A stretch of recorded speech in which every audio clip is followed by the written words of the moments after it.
Dua anggota DPRD Medan dilaporkan usai aniaya warga di tempat hiburan malam. Mereka yakni David Roni Sinaga dari fraksi PDI Perjuangan dan Habib Sinuraya dari fraksi Partai Nasdem. Korban penganiayaan bernama Halik Fasduade. Dilansir dari Tribun Medan, rekaman CCTV awalnya memperlihatkan keduanya mabuk sebelum akhirnya melakukan penganiayaan. Pria diduga Habib mulanya menenteng botol minuman di dalam lokasi hiburan malam tersebut. Di situ ia tampak gembira menikmati musik di depan dan samping panggung. Rekaman video CCTV itu diambil pada 5 November 2022, sekira pukul 4:30 waktu Indonesia Barat. Rekaman berlanjut saat seorang pria yang diduga kuat legislatur PDIP, David, sedang digotong oleh dua orang pria keluar dari tempat hiburan malam tersebut. Setelah rekaman inilah diduga kejadian penganiayaan itu terjadi.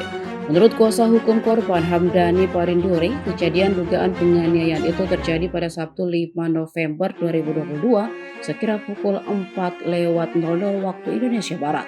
Korban awalnya berada di salah satu tempat hiburan malam di kawasan Kecamatan Medan Baru untuk menghadiri acara teman. Dikatakannya setelah acara tersebut selesai, korban pun hendak pulang. Namun ketika mau meninggalkan gedung, korban melihat adanya keributan. Penasaran, korban mendatangi kerumunan tersebut, namun karena keributan itu tidak berhubungan dengan dirinya, dia memutuskan balik. Waktu mau meninggalkan lokasi, korban pun diteriaki oleh seseorang dari balik kerumunan. Saat berbalik, korban dipukul pelaku RS pada bagian kening, dibantu pelaku HS juga ikut memukul dan dilanjutkan oleh DS.